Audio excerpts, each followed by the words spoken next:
ঘড়িতে সময় বাজে দুপুর 2:02। বেরিয়ে পড়লাম আজকের পার্টি মেকআপের উদ্দেশ্যে। বাইরের টেম্পারেচারটা দেখছেন 41। আর এই রোদের মধ্যেই আমি আর মা বেরিয়ে পড়েছি, কারণ কাজ যখন নিয়েছে সেটা তো করতেই হবে। আজকে আমার আবারও ছিল পার্টি মেকআপ, আগের দিন যাদেরকে পার্টি মেকআপ করিয়েছিলাম তাদের বাড়িতেই। এই দেখুন বাইরে কি পরিমাণ চড়া রোদ এই দুপুর 2টোর সময়।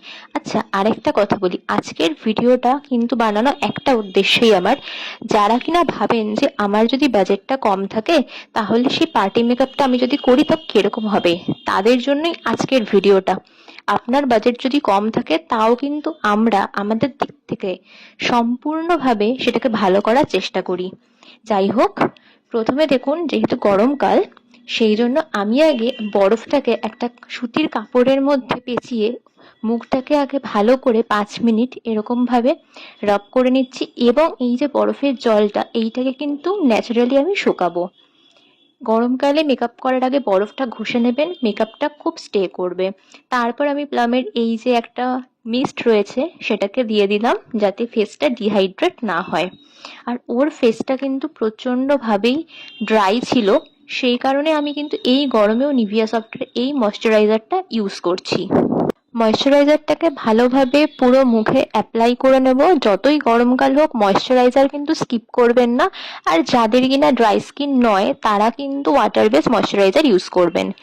আর ওর লিপসটাও প্রচণ্ড ড্রাই ছিল, সেই জন্য লিপ বাম তো একদম মাস্ট।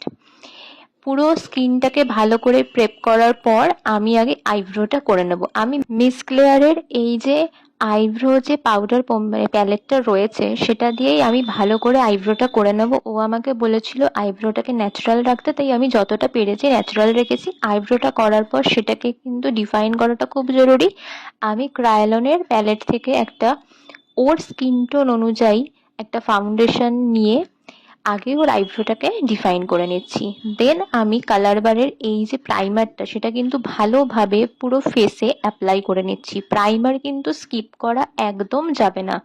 প্রাইমার ছাড়া মেকআপ করলে মেকআপ কিন্তু একদম টিকবে না। এরপর আমি আগে আই মেকআপ করি, কারণ আমার মনে হয় আই মেকআপটা করে নিলে আমার আগে সুবিধা। তাই এলে গার্লের এই যে একদম লাইট শেডের একটা কনসিলার নিয়ে আমি আই বেসটাকে লাইটভাবে করে নেব। ও আমাকে আজকে প্রথমে বলেই দিয়েছিল আগের দিনের মতনই মেকআপটাকে লাইট রাখতে। কনসিলারটাকে ব্লেন্ড করে নিয়ে ম্যাকের এই কম্প্যাক্ট পাউডারটা দিয়ে আমি আই বেসটাকে সেট করে নিচ্ছি। এরপর আমি আই মেকআপে চলে যাব। জ্যাকলিন হিলসের এই প্যালেটটা দিয়ে আমি আই মেকআপটা করছি।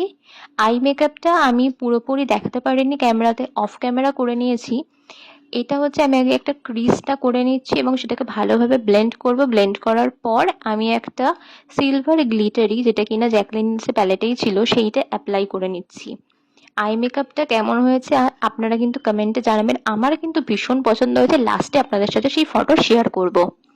এরপর আমি মেবলিন সুপার স্টের এই যে ফাউন্ডেশন সেইটার সাথে প্যাকের ডুয়েল ফোল্ড লিকুইড জেলটাকে আমি মিশিয়ে নিয়েছি। তাতে ফাউন্ডেশনটা কিন্তু পাতলা হয় একটু, আর এটাকে ব্লেন্ড করতেও খুব সুবিধা হয়, কারণ মেবলিনের যে ফাউন্ডেশনটা খুবই কিন্তু স্টিকি।